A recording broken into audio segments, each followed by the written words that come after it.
ആലപ്പുഴയില് കുറുവ സംഘം എത്തിയ വിവരം കേരളത്തിലെ ജനങ്ങളെല്ലാവരും അറിഞ്ഞു.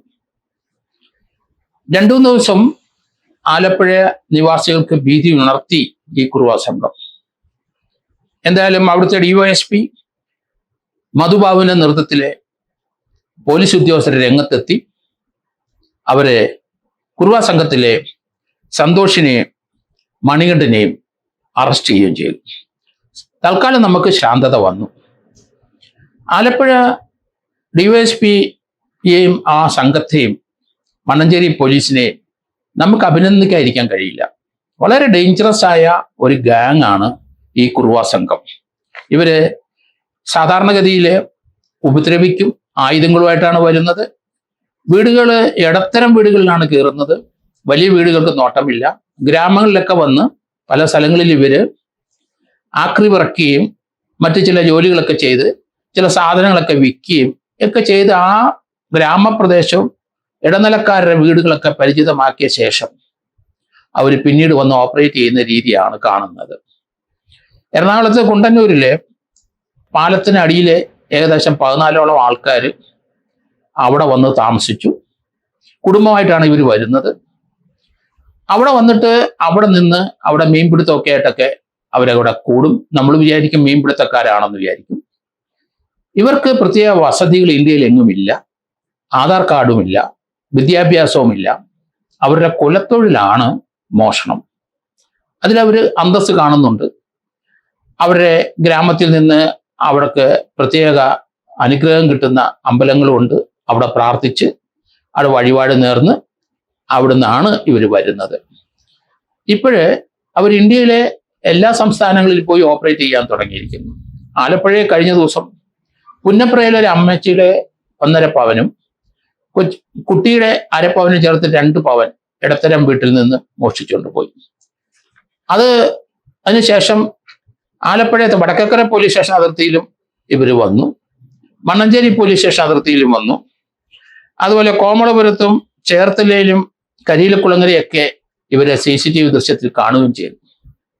വളരെ ഭീതി ഉണർത്തിയ ചില രംഗങ്ങൾ ആണ് ആ ദൃശ്യത്തിൽ കാണുന്നത്. അവർക്ക് സാധാരണഗതിയിൽ അവർ ഓപ്പറേഷൻ സമയത്ത് അവര് മുഖം മറയ്ക്കും. അതുപോലെ തന്നെ അവര് ധരിച്ചിരിക്കുന്ന വസ്ത്രം അരയിൽ തിരികെ വെക്കും. ഒരു ഷോർട്സ് മാത്രം ഇട്ടേ പോകുള്ളൂ. ദേഹം മുഴുവൻ അവർ എണ്ണ തേക്കും. പിടിച്ചാൽ വഴുതി പോകാനാണ് ഉദ്ദേശം. അവരുടെ കൈവശം ആയുധങ്ങൾ അത്യാവശ്യത്തിനുണ്ട്. ആ മോഷണം നടന്ന വീടിന്റെ പരിസരത്ത് നിന്ന് ചിലപ്പോൾ അവര് തൂമ്പായും അതുപോലെ തന്നെ കോടാലിയും മഴു ഒക്കെ ശേഖരിക്കും. വീടുകളുടെ പിന്നില് അവർ ടാപ്പ് തുറന്നിടും. ശബ്ദം കേൾക്കുമ്പോൾ നമ്മൾ വെള്ളം പോകുന്നെന്ന് വിചാരിച്ച് അത് അടയ്ക്കാൻ വീട്ടിന് വെളിയിൽ ഇറങ്ങും. ആ സമയത്ത് നമ്മളെ ഉപദ്രവിക്കും, വീടിനുള്ളിൽ കയറും. അതുപോലെ തന്നെ ചില കുട്ടികളുടെ കരച്ചിൽ കേൾക്കും. അപ്പം നമ്മൾ വീടിനകത്ത് ഉറങ്ങിക്കിടക്കുന്നവര് പെട്ടെന്ന് കരച്ചിൽ കെട്ടെടുത്തോട്ട് ഇറങ്ങി ചെല്ലും. കാരണം പിൻവശത്തെ ഡോറിൽ കൂടിയാണ് കൂടുതൽ ഇവർ ഓപ്പറേറ്റ് ചെയ്യുന്നത്. മുൻവശത്തെ വാതിൽ പൊളിച്ച സംഭവങ്ങളുണ്ട്. ഏതായാലും ഈ കുറുവ സംഘം ഇവരെ നരിക്കുറുവന്മാരെന്നാണ് പൊതുവെ വിളിക്കപ്പെടുന്നത്. ഇവര് ഇപ്പം കുണ്ടന്നൂർ വന്നിരിക്കുന്ന ആ ഗാങ് അത് തമിഴ്നാട് ഗാങ്ങുകളാണ്.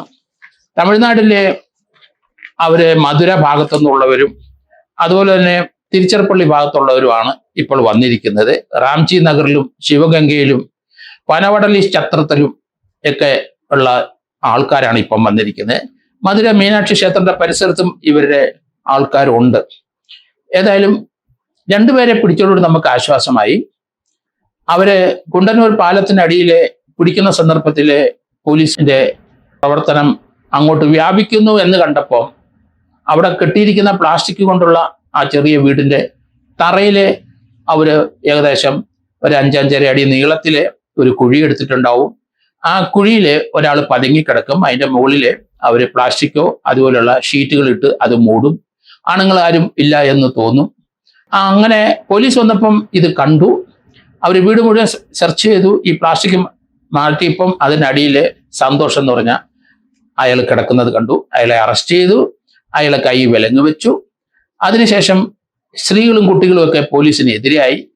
കാറില് അവര് വന്ന വാഹനത്തിലെ ജീപ്പിൽ കയറ്റി അയാളെ ഇരുത്തി. ആ സമയത്ത് സ്ത്രീകൾ വന്ന് പ്രശ്നം ഉണ്ടാക്കി. വനിതാ പോലീസൊന്നും പോലീസിന്റെ കൂടെ ഇല്ലായിരുന്നു.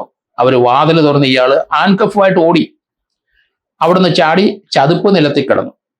ചതുപ്പ് നിലത്തിലൊക്കെ പമ്മിക്കിടക്കാന് വെള്ളത്തിൽ കിടക്കാനൊക്കെ നല്ല വശമാണ് ഇവർക്ക്. അതിനുശേഷം പോലീസ് 4-5 മണിക്കൂർ ജോലി ചെയ്ത ശേഷം രാത്രി 10-10:30 അൻകപ്പോടുകൂടി ചതുപ്പിൽ കിടന്ന് ഇയാളെ തപ്പിയെടുത്തു. ഏതായാലും അയാളെ സംബന്ധിച്ചിടത്തോളം കേരളത്തിൽ 8 കേസുകൾ അയാൾക്കുണ്ട്. അതുപോലെ രാമപുരം പാലാ ഭാഗത്ത് 2021 ഇയാളെ അറസ്റ്റ് ചെയ്തിട്ടുണ്ട്.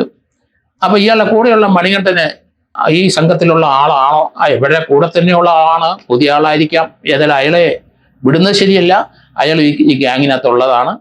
കാരണം CCTV ദൃശ്യത്തിൽ ഏകദേശം ഈ സന്തോഷിനെ മാത്രം ഐഡന്റിഫൈ ചെയ്യാൻ പറ്റുന്നുണ്ട്. കൂടെ ഒരാളൂടെ ഉണ്ട്. അത് മണികണ്ഠനാണോ? സാധാരണഗതിയിൽ 3 പേരാണ് ഓപ്പറേഷൻ വരുന്നത്. ഒരാളെ പറ്റി CCTV ദൃശ്യത്തെ നമ്മൾ കണ്ടില്ല. അയാൾ ദൂരെ എവിടെയെങ്കിലും മാറി സംരക്ഷണം എടുത്തിട്ടുണ്ടാവണം. ഏതായാലും ഈ കുറുവാ സംഘം നാഗർകോവിൽ ബേസ്ഡ് ആണ്. ഇവരെ 2 പേരെ നമ്മൾ പിടിച്ചെങ്കിലും ഇനിയും കുറെ ആണുങ്ങൾ ഉണ്ട്. അവരെവിടാ തമ്പടിച്ചിരിക്കുന്നത് നമുക്ക് അറിയത്തില്ല. ഇതുപോലെ നേരത്തെ ഞങ്ങളുടെയൊക്കെ കാലഘട്ടത്തിൽ കേപ്പ് മാരീസ് എന്ന് പറഞ്ഞ തിരുച്ചിറപ്പള്ളി തന്നെ ഉള്ള ഒരു ഗ്രാമത്തിലെ അവരുടെ മൂപ്പനാണ് ഇവരെ അനുഗ്രഹിച്ച് മോക്ഷത്തിന് പല സ്ഥലങ്ങളിലേക്കും വിടുന്നത്.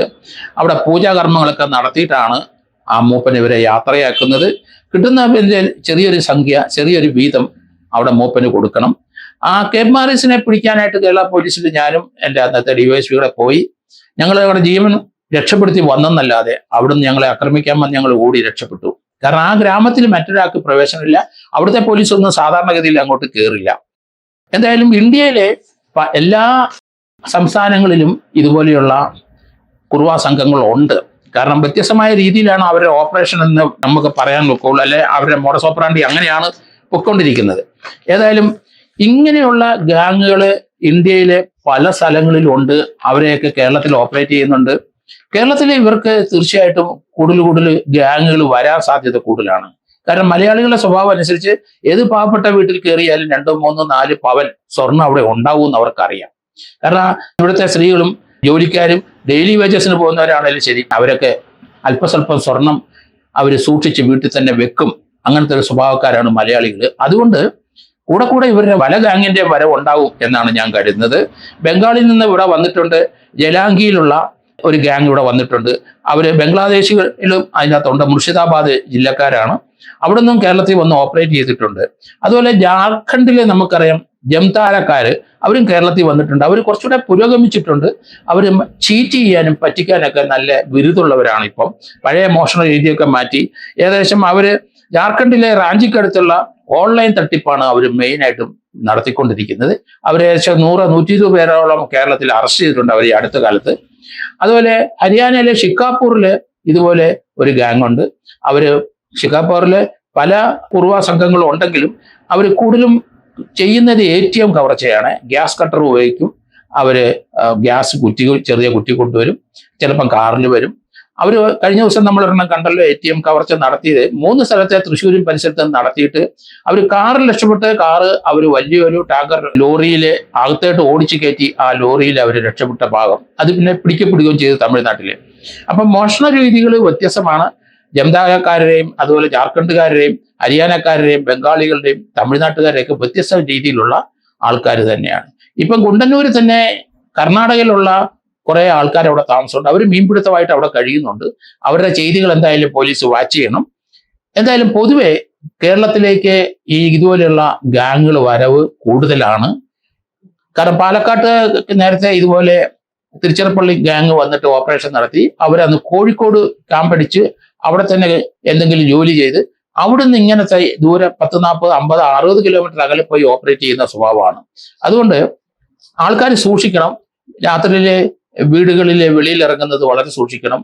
CCTV ദിശ ഉള്ളിടത്ത് ചിലപ്പം വീടുകളിൽ നമുക്ക് കാണാം. അല്ലെങ്കിൽ റെസിഡന്റ് അസോസിയേഷൻ സ്ട്രോങ് ആയിരിക്കണം. നിങ്ങൾ അങ്ങനെ സംശയം തോന്നിക്കഴിഞ്ഞാൽ നിങ്ങളുടെ അടുത്തുള്ളവരെ അലർട്ട് ചെയ്ത് മൊബൈലിൽ വിളിച്ച് അലർട്ട് ചെയ്ത ശേഷം മാത്രമേ ഇറങ്ങാവുള്ളൂ. കാരണം ഈ പുന്നപ്രയ്ക്കടുത്ത് ഒരു അഖിൽ എന്ന് പറഞ്ഞ ഒരു പയ്യൻ ഇവരെ പിടിക്കാൻ ശ്രമിച്ചു. അദ്ദേഹത്തിന് ചില പരിക്കുകൾ ഏൽപ്പിച്ചിട്ട് അവർ രക്ഷപ്പെട്ടു പോയതും ചരിത്രമുണ്ട്. അതുകൊണ്ട് ഇവരെ പിടിക്കുന്നതും റിസ്കിയാണ്. അതുകൊണ്ട് കേരളത്തിലെ ഇവരുടെ വരവ്, പല ഗാങ്ങുകളുടെ വരവ് കൂടെ ഉണ്ടാവും എന്നാണ് ഞാൻ കരുതുന്നത്. കാരണം ഇന്ത്യയിലെ എവിടെ പോയാലും ഇവരുടെ ഓപ്പറേഷനൊക്കെ വലിയ പട്ടണങ്ങളിലാണ്. കേരളത്തിൽ വന്ന കാസർഗോഡ് മുതൽ തിരുവനന്തപുരം വരെ ഒരേ പട്ടണം, ആയിട്ടാണ് അവർക്ക് തോന്നുന്നത്. എല്ലായിടത്തും ബൃഹത്തായ വീടുകളും ജീവിത സൗകര്യങ്ങളൊക്കെ വളരെ മെച്ചപ്പെട്ടതാണ്. ഇന്ത്യയിലെ മറ്റ് സംസ്ഥാനത്തെ അപേക്ഷിച്ച് കേരളത്തിൽ വന്നു കഴിഞ്ഞാൽ കേരളം മുഴുവൻ ഒറ്റ പട്ടണമായിട്ടാണ് എല്ലാവർക്കും തോന്നുന്നത്. അതുകൊണ്ട് ആൾക്കാർ ശ്രദ്ധിക്കണം. രാത്രി 2 മണിക്ക് 4 മണിക്ക് ഇടയ്ക്കാണ് ഇവരുടെ ഓപ്പറേഷൻ. ഒന്നിനു ശേഷമേ ഇവർ വരികയുള്ളൂ. അതുകൊണ്ട് ഇവര് മോഷണ രീതി വ്യത്യസ്തമാണ്, അപകടം ഉണ്ടാവും. അതുകൊണ്ട് വളരെ സൂക്ഷിച്ചു വേണം ഇങ്ങനെയുള്ളവരെ കൈകാര്യം ചെയ്യാൻ.